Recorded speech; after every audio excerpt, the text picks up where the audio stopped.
రాజకీయ పార్టీలో అయినా నేతలు తలో దారిలో దూసుకు వెళ్లడం అనేది సహజమే. కానీ వారి లక్ష్యం మాత్రం ఒక్కటే అయి ఉండాలి. ప్రత్యర్థిని పడగొట్టడమే టార్గెట్ గా పెట్టుకుని ఉండాలి.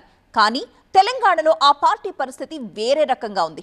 రాక అధికారం వచ్చిందన్న ధ్యాస లేదు. దాన్ని ఎంత పదిలంగా కాపాడుకోవాలి అన్న ఆలోచన అసలే లేదు. ఎవరికి వారే యమునా తీరే అన్నట్టుగా వ్యవహరిస్తూ గందరగోళం రేపుతున్నారు. తలోదారే కాదు, తలా ఒక లక్ష్యంతో ముందుకు వెళుతున్నట్టుంది పరిస్థితి. ఇంతకీ ఇదంతా ఎవరి గురించో మీరే చూడండి. హతవిధి తెలంగాణలో హస్తవ్యస్తం. పథకాల నుంచి పదవుల దాకా ఎవరి మాట వారిదే, ఎవరి దారి వారిదే. అంతా కలిసి అల్లకల్లోలం సృష్టిస్తున్నారా? అంతర్గత ప్రజాస్వామ్యానికి తమదే అతిపెద్ద వేదికగా చెప్పుకుంటోంది కాంగ్రెస్ పార్టీ. అయితే ఆ అతి ప్రజాస్వామ్యమే ఇప్పుడు తెలంగాణ కాంగ్రెస్ కు పెద్ద ముప్పుగా తయారవుతోంది. ఎవరికి వారే యమునా తీరే అన్నట్టుగా నేతలు వ్యవహరిస్తున్న తీరు అధికార పీఠంతో దక్కిన సంతోషాన్ని ఆవిరి చేస్తోంది. కాంగ్రెస్ పార్టీలో గల్లీ లీడర్ నుంచి ఢిల్లీ లీడర్ దాకా ఎవరికి తోచిన దారిలో వాళ్ళు ముందుకెళ్తుంటారు. అధికారం ఉన్న చోట ఆ దూకుడు మరీ ఎక్కువగా ఉంటుంది. ఇప్పుడు తెలంగాణలో అదే జరుగుతోంది. అంశం ఏదైనా సరే నేతలు స్పందిస్తున్న తీరు, వ్యవహరిస్తున్న తీరు పార్టీని ముంచేలా ఉందన్న అభిప్రాయం వ్యక్తమవుతోంది. హతవిధి హస్తంలో ఏమిటి అస్తవ్యస్త పరిస్థితి అనుకుంటున్నారు సొంత పార్టీ నేతలు.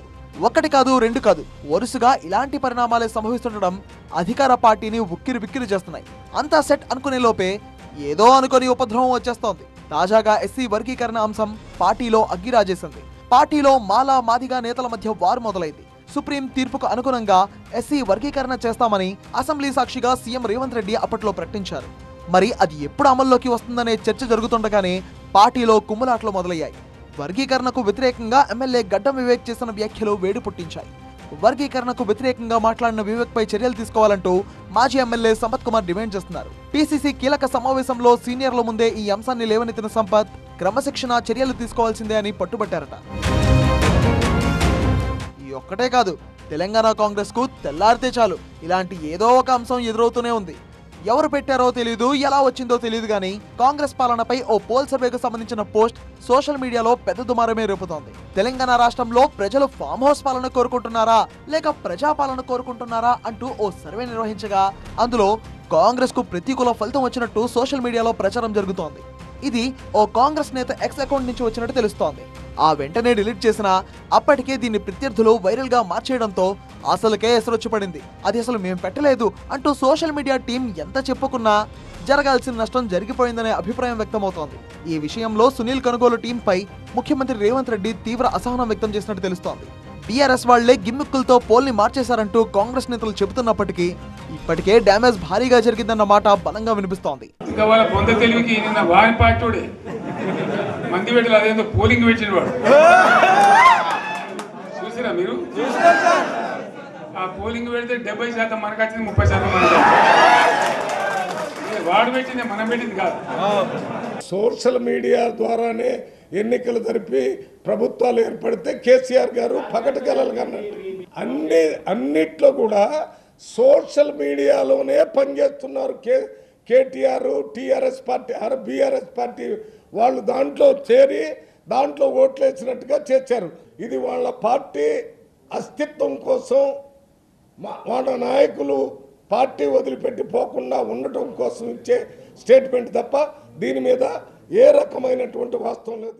ఈ మధ్య పెట్టుబడులకు సంబంధించి ప్రత్యర్థులను టార్గెట్ చేస్తూ కొందరు కాంగ్రెస్ నేతలు ఏర్పాటు చేసిన హోర్డింగ్లు కూడా అలాంటి రచ్చకే కారణమయ్యాయి. 1,78,000 కోట్ల పెట్టుబడులను చెబుతూనే ఆ పోస్టర్ కు మరోవైపు కేసీఆర్ ఫోటోను పెట్టి మరి ఈనో తాగి జీర్ణించుకోండి అంటూ భారీ ఫ్లెక్సీ ఏర్పాటు చేయడం కాస్త మైనస్ అయిందనే చెప్పాలి. మన ప్రభుత్వం తెచ్చిన పెట్టుబడులకు ప్రత్యర్థి ఫోటోను వాడడం ఏంటంటూ సొంత పార్టీ వర్గాల్లో విస్మయం వ్యక్తమైంది. దీంతో కామ్గా దాన్ని తొలగించాల్సి వచ్చిందట. ఇటీవలే కోమటిరెడ్డి రాజగోపాల్ రెడ్డి లాంటి సీనియర్ నాయకుడు సైతం అలాంటి వివాదానికే తెరలేపారు. కేసీఆర్ పాలనే బాగుండేది అని క్షేత్రస్థాయి జనం అనుకుంటున్నారంటూ పెద్ద బాంబే పేల్చారు ఈ ఎమ్మెల్యే.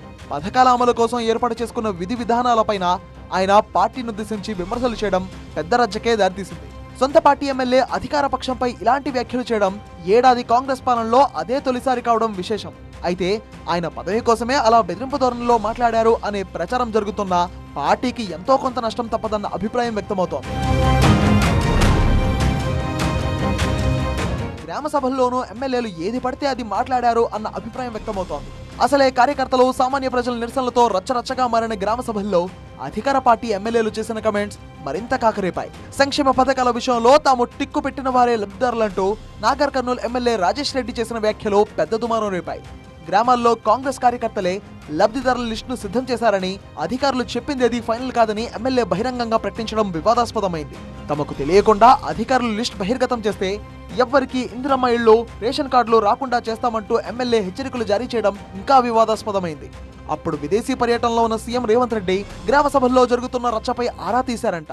రేపొద్దున రేషన్ కార్డులైనా సరే, ఇండ్లైనా సరే, ఆ గ్రామ కార్యకర్తలు, ఆ గ్రామ పెద్దలు కలిసి కూర్చొని డిసైడ్ చేసిన వాళ్ళకే లిస్ట్ ఇప్పిస్తాం. లేకపోతే ఒక్కరు కూడా రేషన్ కార్డు రాదు, ఒక్కరు కూడా ఇండ్లు రావు.